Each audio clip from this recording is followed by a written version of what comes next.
Hey guys, welcome back to another No Notice live stream. This is a function of what happened today with respect to the Atlantic article and Jeffrey Goldberg.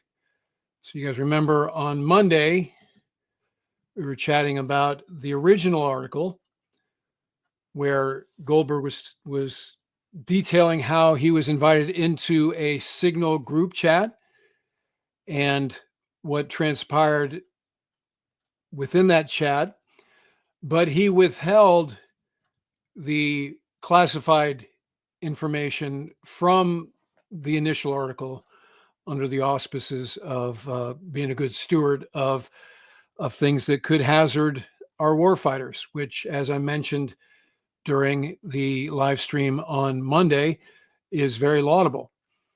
Now, yesterday, there were a series of Senate hearings, and as we speak, there are hearings going on in the House Intelligence Committee, and we'll talk about those in a second. But the response from the Trump officials, including the principals who were in this Signal chat group, was unsatisfactory, let's say, to the editorial team at the Atlantic, particularly Jeffrey Goldberg.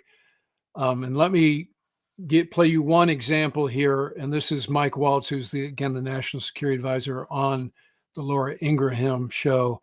Look, I take full responsibility. I built the group. My job is to make sure everything's coordinated. But how did the number? I mean, I don't mean to be pedantic here, but how did the number? Have you ever had somebody's contact that shows their name, and then you have somebody else's number there? I never make those mistakes. Right? You got somebody else's number on someone else's contact. So of course I didn't see this loser in the group. It's embarrassing, yes. We're going to get to the bottom of it. I just talked to Elon on the way here. We've got the best technical minds looking at how this happened. But I can tell you for 100%, I don't know this guy. I know him by his horrible reputation, and he really is the bottom scum of journalists. And I know him in the sense that he hates the president, but I don't text him. He wasn't on my phone. Look, I take full responsibility. So probably a bad idea to call the guy who has sort of intel on you the bottom scum of journalism. So as a function of that response and others like it across the news cycle, the Atlantic editorial team decided to go ahead and publish the part of that text thread, the Signal thread that they had withheld. And so they published an article earlier today. It's titled, "Here Are the Attack Plans That Trump's Advisors Shared on Signal." Remember, originally they had said, or Jeff Goldberg had said he wasn't going to do that. So based on, let's just say, the provocation and the ad hominem attacks of the officials, they decided to go ahead and publish the target list. So here it is. And just like last time, people were like, well, why are you publishing this if it's classified and so forth and so on? It's out there. So I'm not violating anything that hasn't already been violated with respect to classification. So here's the part that, again, Jeff Goldberg did not include in the original article. This is a Pete Hegseth text on Signal. It's called Team Update. Time now, 11:44 Eastern Time. As I'm sitting here, I'm imagining, and somebody check me on this in the thread, in the chat. Sanaa is probably 5 or 6 hours ahead of us, maybe 6. So that means that it's about 5:44, so late afternoon, early evening in Yemen. So time now, 11:44 Eastern Time. Weather's favorable, just confirmed with CENTCOM. We are go for mission launch. And 12:15 Eastern Time. So he basically has the whole sequence of the strike. 12:15 Eastern Time, F-18's launch, first strike package, 13:45, trigger-based F-18 first strike window starts. Target terrorist is at his known location, so should be on time. Also, strike drones launch, MQ-9s. So we have type model series being discussed here. Goes on 14:10 to 10 p.m. More F-18s launch. This is the second strike package. 14:15, strike drones on target.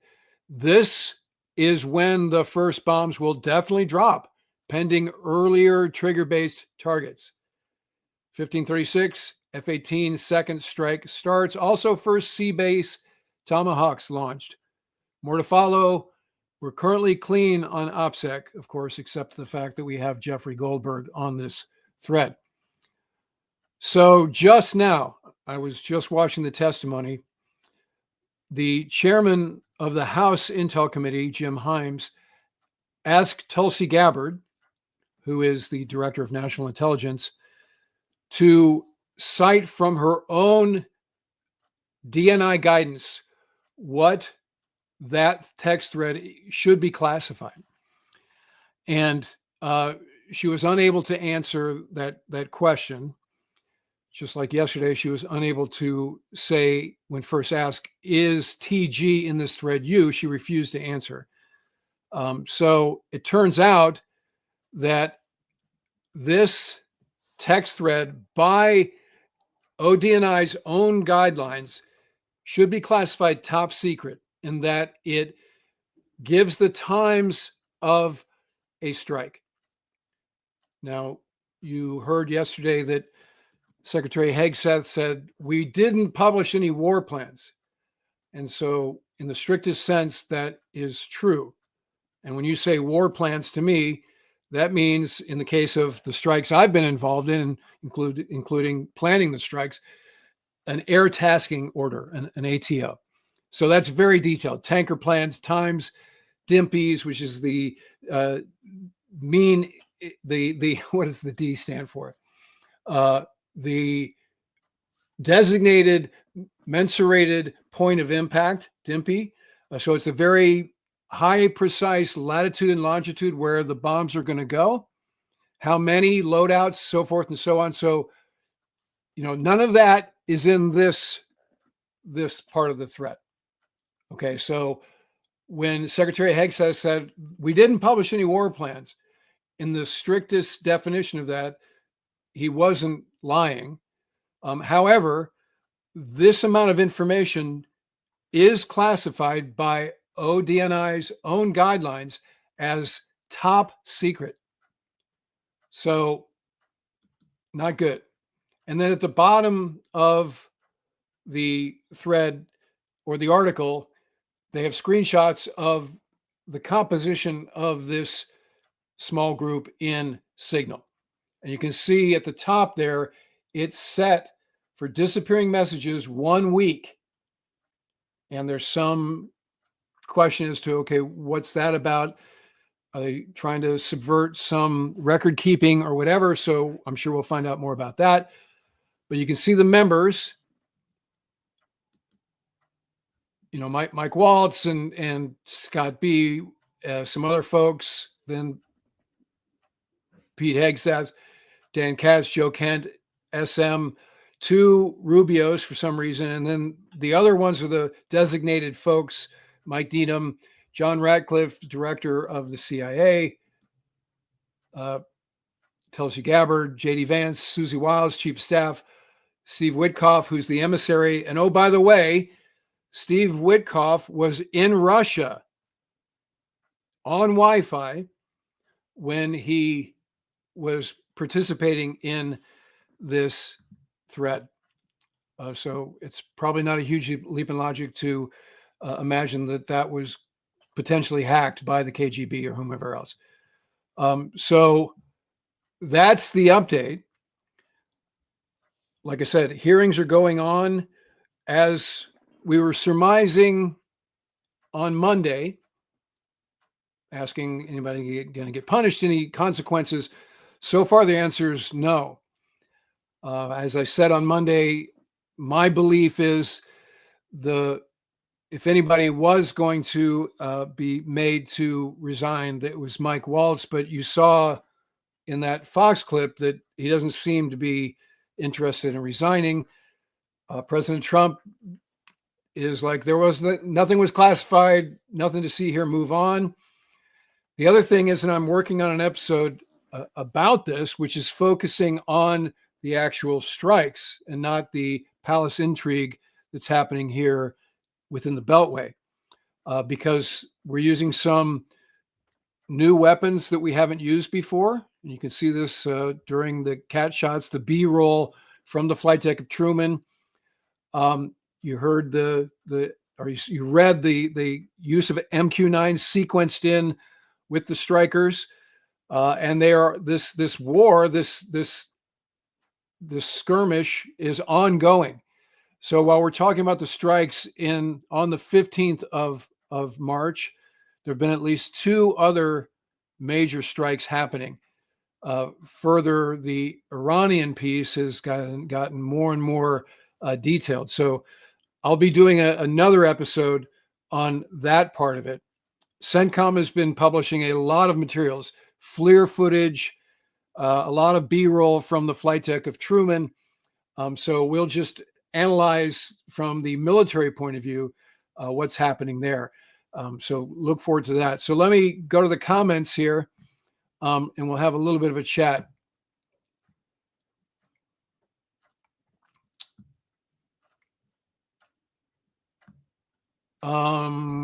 Just like we did last time, I'll just try to pick.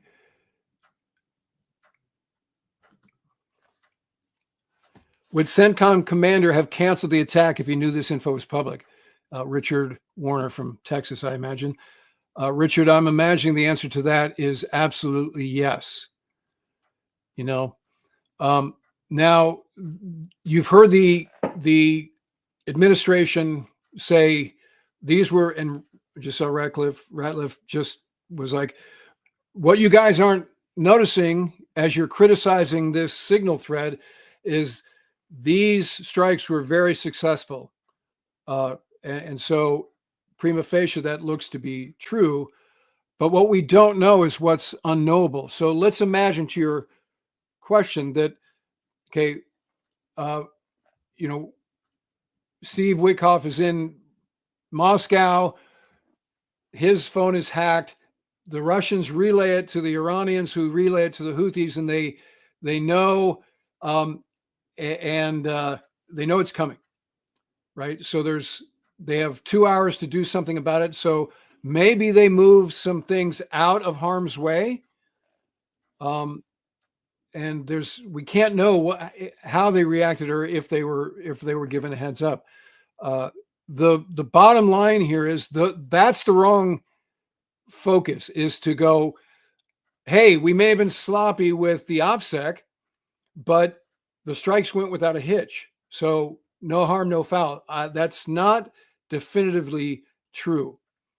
And so that's a great question. And I think the answer is yes, for sure. They would have, re-racked and stacked. We're compromised on this sequence, and the fact we're going after a high value target, that guy in his girlfriend's house. The other thing I didn't show you, but if you read the article, the Jeff Goldberg article, the follow-up article, they talk about the BDA.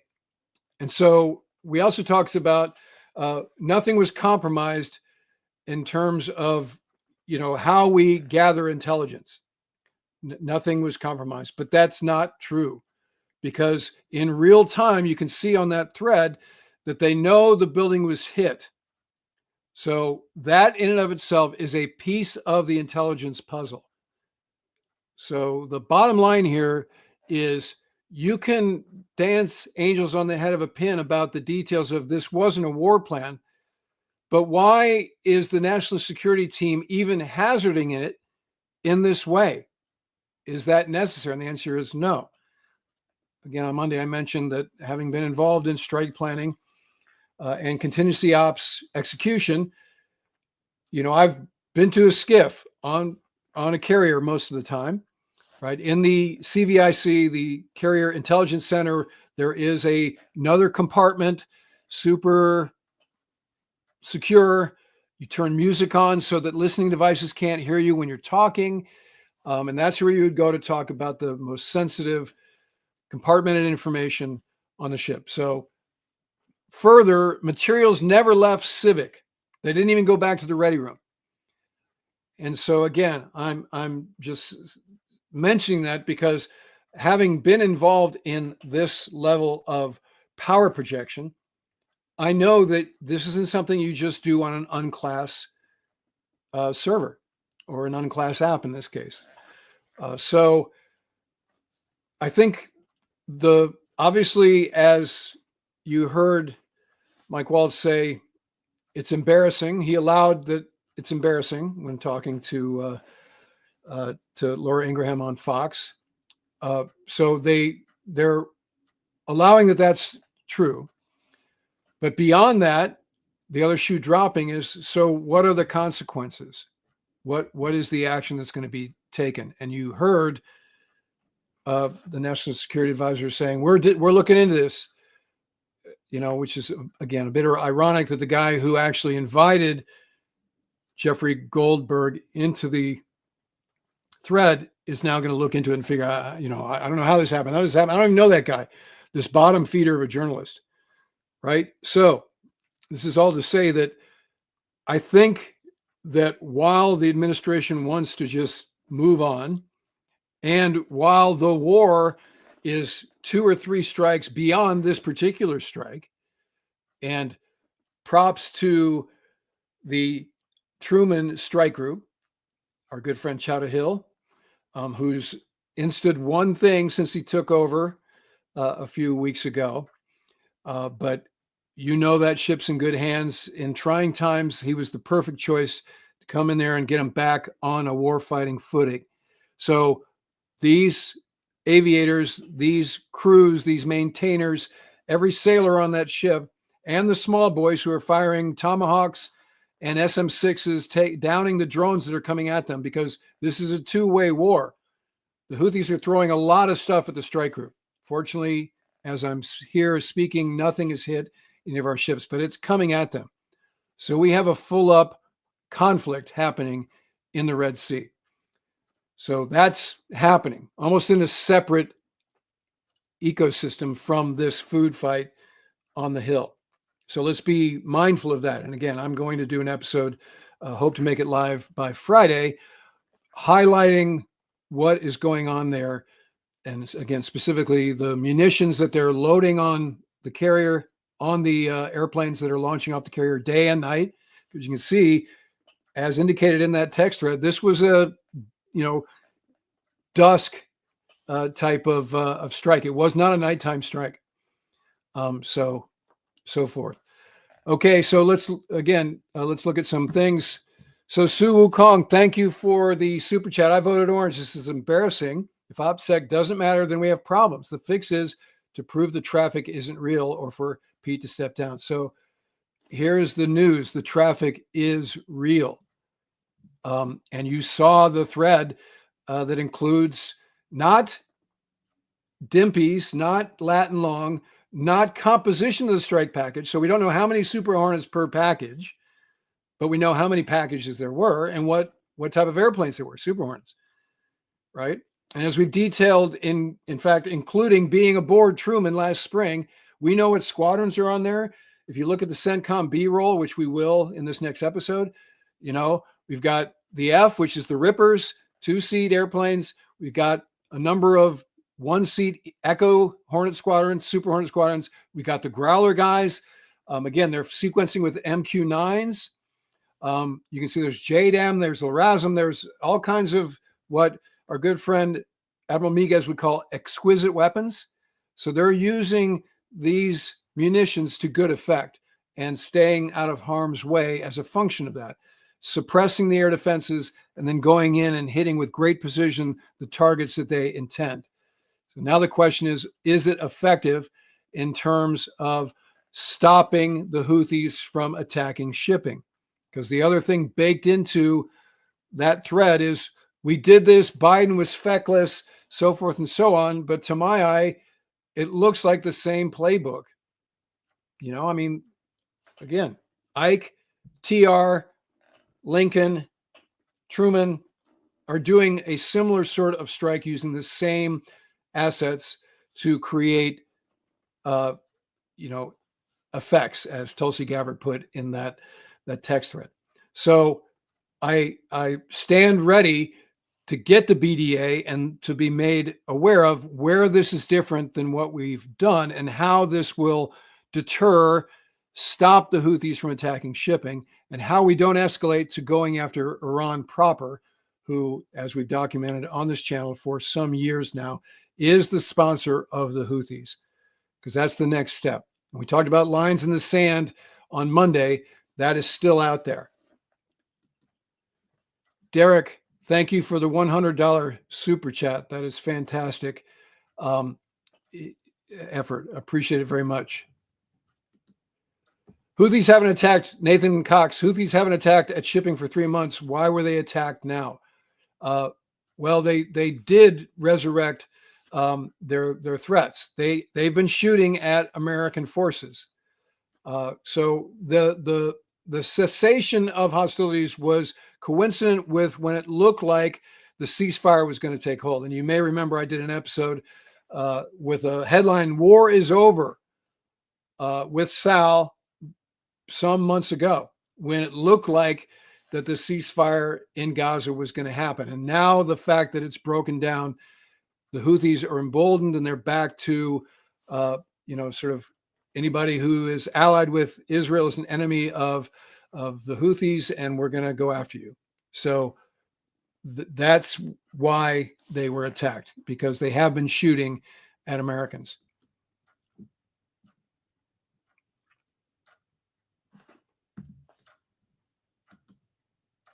Alex Wong was the national security rep for this principals group. So he's a staffer. Stormwarden says, Ratcliffe said the text didn't contain classified information. Does that make any sense? Well, I let you be the judge. Okay, here again, this is not me opining. I'm just trying to call balls and strikes here, right? So you read the thread. Representative Jim Himes, in testimony just minutes ago, asked Tulsi Gabbard, after he read that thread, what would your guidance at DNI classify this thing that I just read to you? And she was like, I don't know. I'm not, and she tried to say, well, DOD is different. He's like, let's just imagine that they're probably close. But again, the answer, when you talk about strikes and timelines, future strikes and timelines, never mind exact target locations and composition of the strike package, but just to talk about future strikes and the times they will occur is classified as top secret. So I think we can all agree that Signal is not a top secret product, right? This is why we have SCIFs and SIPRNet and other things like that. So I think that's the problem. John Nolan, this whole situation is unbelievably unfair. My career was entirely derailed by an incident that was completely trivial compared to this. Okay, and this is what I mentioned on Monday as well. I know officers, aviators who had their careers ended because they were sloppy with CMS gear. Maybe it was an authenticator that they left in a FOD pocket. Maybe it was a confidential NATOPS that they stuck in a helmet bag, later discovered by a worker who was rooting through the attic and said, what is this? And, yes, I concur. And this is where there is definitely a double standard. You want to talk about a double standard. Any sailors, Marine, airmen, soldiers that conducted themselves similarly would be certainly, at a minimum, would lose their security clearance, which would actually lose whatever billet they were in, which is de facto the end of their career. And then if it was more more egregious or at its face, at this level, they would be court-martialed and could go to Leavenworth or wherever else. So I concur. It's Polyskirt 1, what a cluster. seriously, those F-18 pilots were in possible danger. If I was an F-18 pilot in a carrier, I wouldn't be impressed at all. Concur, and we mentioned this on Monday. The other thing, if I was the mother or father of a sailor, not just an aviator, but a member of any of the crews in the strike group, cruisers, destroyers, aircraft carrier, I would be super furious. And I would be demanding that my congressman do something of consequence about these actions, because those relatives were hazarded by this sloppy conduct, this poor OPSEC. And that's not a gray area. And you can't say, well, everything worked out fine, no harm, no foul. That's not good enough for starters. And further, that's not provable because we don't know what the Houthis knew about as a function of the OPSEC mistakes that were made, right? And so I agree that it's not good. And as we say, we support the troops and knife in the teeth and war fighting is back. No more DEI. We're focused on the right stuff now. Okay, well, walk the walk. It's not just what you say, it's how you behave. So this conduct, and I don't know why they're using signal, whether they're arrogant, sloppy, lazy. Nobody wants to go to a skiff because it's a hassle.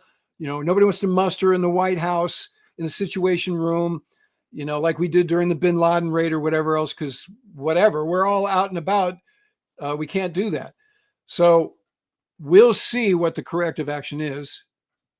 Again, what I'm thinking is nobody's going to get fired about this. They're just not, because to admit that is to sort of go against the way this administration conducts itself. And so, okay, but how are we going to make sure this doesn't happen again? And what else has happened on Signal already that's already been exploited by our enemies? That's the other thing we don't know. If they've been chatting like this on Signal before Jeffrey Goldberg was invited in, what else have we talked about? Ships movements, future operations, national security, doctrinal posture, things that shouldn't be seen outside of very secure facilities. So again, we'll see. Yeah, that's what I'm afraid, Bart. They've been using Signal for months for sure. Jerry A says, Waltz already admitted to accidentally adding him. Well, that's not quite what he said to Laura Ingraham now, is it?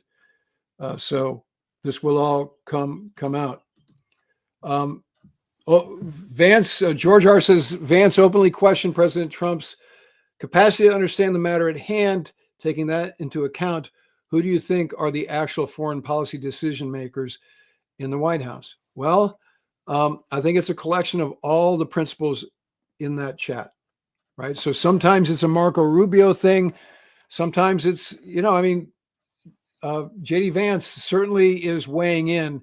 He's not just going to funerals and doing whatever the other things the president doesn't want to do. I mean, he's on his way to Greenland now, right? So he's an Ivy League guy. He certainly wants to have an impact. And so he's voicing, as you saw in that thread, he's voicing his opinion.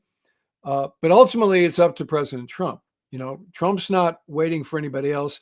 I don't know where Elon fits in all this. It's interesting that Mike Waltz said, I just was talking to Elon on my way over here, and we're going to fix this. We got the brightest tech minds. We're going to figure out how this happened on Signal. So I think what this did demonstrate is there's collaboration, as I said on Monday. That's a good thing. I want my national security team having this kind of repartee, and I want the vice president challenging the secretary of defense on, are these strikes necessary? I just don't want him having these conversations on an unclassified app, and probably shouldn't invite a journalist into the room when you do have these on an unclassified app, which you shouldn't, right? So we got to run this to ground. And so far, just deny is not satisfactory. That ain't it. So commission think tanks and studies, and let's get to the bottom of this, and we'll see what it yields. And the only reason that I care is because we hazarded our warfighters in this execution. And that's unsat. And while we're taking credit for this thing, the actual only talent executed here was at the strike group level.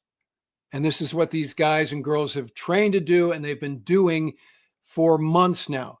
So I was at the Oceana Air Show, ran into the Ike Strike Group veterans. They all had multiple drone kills with winders and AMRAAM. They all had conducted strikes and been over the beach. Green ink is, you log it in your logbook when you have combat time. They all have green ink. It's de rigueur now. This is what our warfighters are doing.